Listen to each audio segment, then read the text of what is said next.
De mise au point du paiement de la dette intérieure commerciale auditée. Nous, membres du collectif des opérateurs économiques du Congo, réunis ce jour pour faire la mise au point de la dette intérieure commerciale auditée, constatons que le paiement d'une partie de la dette intérieure commerciale exercice 2014, 2015, 2016 par le club de Brazzaville a été en deçà des attentes. Sur 179 entreprises auditées et validées, près de 60% ont été payés, 40% n'ont pas été payés. Le règlement immédiat des situations préoccupantes ci-après. La situation des créances 2020 en absence de paiement au Trésor. La situation du retard de la prise en charge des créances au Trésor. La publication sans délai des rapports des audits de 2003 à 2016. De 2016 à 2018, demandons une rencontre avec le ministre des Finances et du Budget dans les plus brefs délais.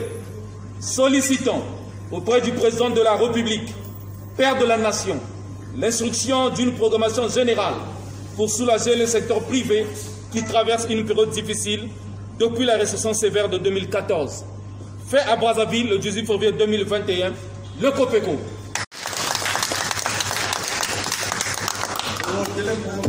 Merci.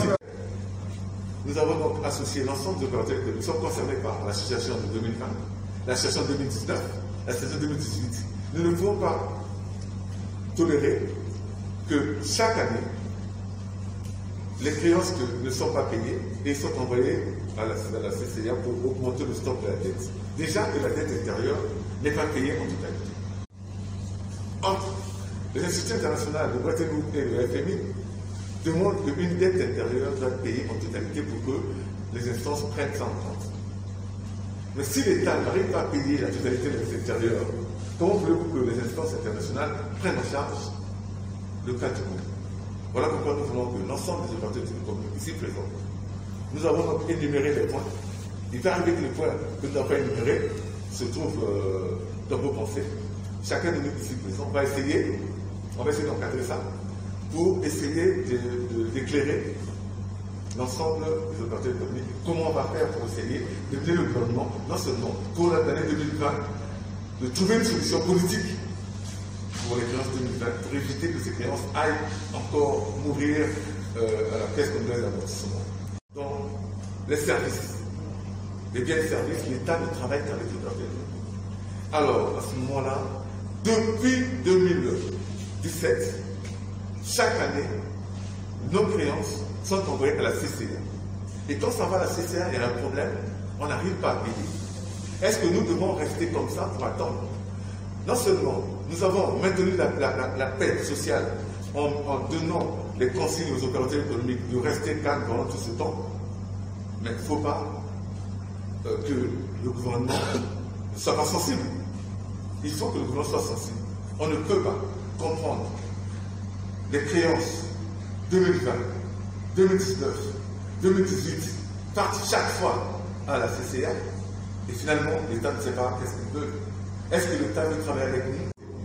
Maintenant, je demande donc à l'Assemblée générale ici présente de regarder comment est-ce qu'on peut agir, quelles sont les stratégies que nous devons mettre en place pour que le gouvernement, pour que le ministre des Finances pense quand même cette année à pouvoir payer les créances 2020.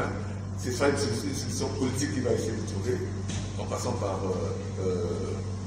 chaque président de la République, pour essayer de demander au président de la République de faire un effort pour qu'on nous paye ces créances 2020 face à une programmation générale. Parce que le ministère des Finances, depuis pratiquement 2 mois, 3 mois, les demandes d'audience pour rencontrer le ministre des Finances, toujours, il n'y a pas de réponse, parce que je pense qu'ils prennent en compte la situation des opérateurs économiques. Parce que s'ils sont vraiment sincères, ils savent que l'État fonctionne avec le secteur privé. On devrait, par principe, nous recevoir, nous qui prenons le temps de demander aux opérateurs économiques de rester calmes, de faire la volonté du gouvernement pour que les choses aillent bien dans la paix. Mais je pense qu'il est aujourd'hui question que l'ensemble des opérateurs économiques, la base, comme je veux dire, décide de ce que nous allons aujourd'hui prendre comme décision. Parce que seul, on ne peut pas. Il faut qu'ensemble, on va essayer de trouver une solution d'ensemble pour pousser le gouvernement à régler cette situation de 2020. Ensuite, on verra comment il faut faire pour la situation des titres des fiches qui sont au trésor, parce que le système de paiement d'une partie de la dette intérieure commerciale, tout le monde sait qu'on a commencé à payer partiellement la dette intérieure qui était prévue pour les entreprises auditées et validées autour de 137 milliards.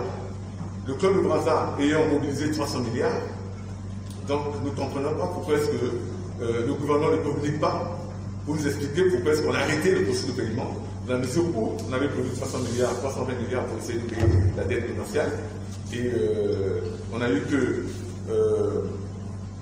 127 milliards à payer, 125 milliards à payer, et les 100 autres milliards sont allés dans la dette indirecte. Mais avec la base, pour que la base nous donne leur appréciation, et nous allons donc à ce moment-là constituer une délégation pour aller rencontrer donc, le ministre des Finances avec une bonne délégation. Il faut qu'on aille donc rencontrer le ministère des Finances.